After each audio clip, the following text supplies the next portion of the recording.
Sejam bem-vindos ao Hipóteses. Eu sou o Márcio e trago-lhes mais um vídeo sobre as Sagradas Escrituras. O tema de hoje é: por que o profeta Daniel foi jogado sozinho na cova dos leões? Eu espero que o Espírito Santo, que o nosso Deus Pai, que o nosso Senhor Jesus Cristo esteja presente nessa obra e que nós possamos aprender mais das Sagradas Escrituras. Fique comigo aqui no Hipóteses.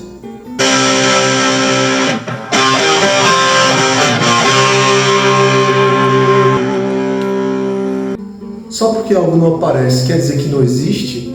O fato da família de Daniel não aparecer no episódio da Cova dos Leões, isso não é evidência ou prova alguma de que ela não existisse. O texto de referência está em Daniel, capítulo 6:16. Então o rei mandou que trouxessem Daniel e o jogassem na Cova dos Leões. E o rei disse a Daniel: espero que o seu Deus, a quem você serve com tanta dedicação, o salve. O contexto que envolve a condenação de Daniel à cova dos leões é algo que envolve um plano astuto de seus aliados políticos. No capítulo 6 do livro de Daniel, podemos acompanhar toda a trama. O rei Dario coloca 3 homens para supervisionarem os 120 sátrapas, governadores de províncias. Daniel era um desses 3 homens que eram como líderes, com poder abaixo apenas do rei. Por sua excelência no que fazia, Daniel se destacou tanto que o rei planejava colocá-lo como um governador geral do seu reino.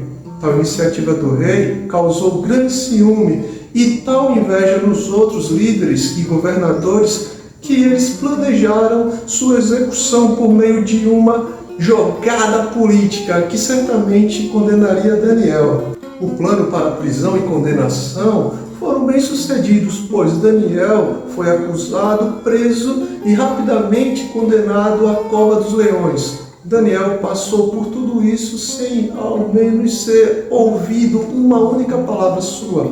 Assim ele foi jogado aos leões e no dia seguinte, milagrosamente, o profeta de Deus estava vivo e sem nenhum ferimento.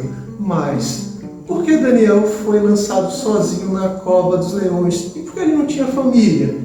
É importante ressaltar que tem muita gente que afirma que Daniel era eunuco e por isso ele foi lançado sozinho, enquanto que seus acusadores foram lançados com suas famílias. Contudo, como já foi falado em outra ocasião, não existe evidência alguma na Bíblia que afirme tal ideia. Então, se Daniel não era eunuco, como explicar o fato dele ter sido lançado sozinho? Qual é a hipótese de hoje? Daniel, na época do decreto do rei, poderia ainda não ter constituído uma família e, por isso, ele pode ter sido condenado sozinho.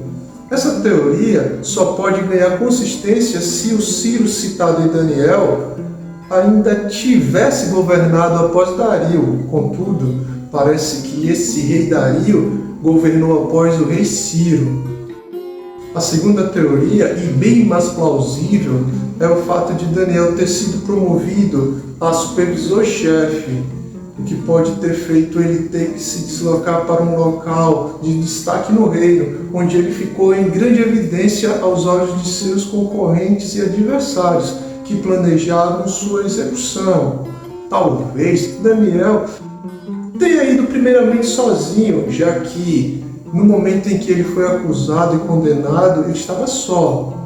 Seria interessante imaginar que Daniel, em sua grande sabedoria, talvez tenha planejado antecipar sua prisão, pois ele tinha 30 dias para esperar o edito do rei expirar e ele poder voltar a orar a Deus. Só que, como existe a possibilidade dele ter uma família e que ela estava longe demais, que iria juntar-se a ele, Daniel pode ter orado propositalmente a Deus e ter sido pego para que isso acontecesse antes da sua provável família chegar. E também pudesse ser pega orando a Deus e todos serem condenados à execução. Seria muito mais difícil para Daniel enfrentar essa batalha estando preocupado com sua família, que seria lançada com ele aos leões. Daniel, no reinado de Dario, já deveria ter uma família, pois ele já era um homem velho e experiente.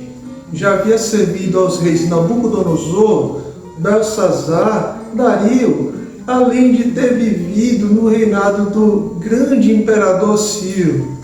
Outro fato interessante é que a lei que os inimigos de Daniel elaboraram sugeria que somente a pessoa que fosse pega seria lançada à cova. Por eles saberem que o profeta estava naquele momento sozinho, provavelmente por ter sido promovido há pouco tempo, e assim Daniel provavelmente foi primeiro para um local mais próximo do centro do império, e sua família não representava perigo algum para os seus inimigos. Com isso, ele vai primeiro para resolver as questões pertinentes ao reino e se estabelecer. Só depois é que sua provável família o acompanharia e se estabeleceria junto ao profeta.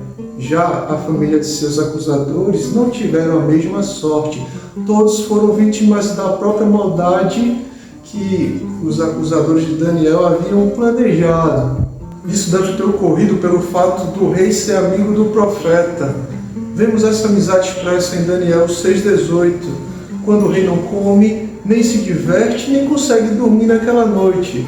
Podemos deduzir que o rei estivesse aterrorizado não só com a provável morte de seu amigo Daniel, mas também com relação a como daria essa notícia à família de que Daniel havia sido despedaçado pelos leões e que foi o próprio rei quem o condenou.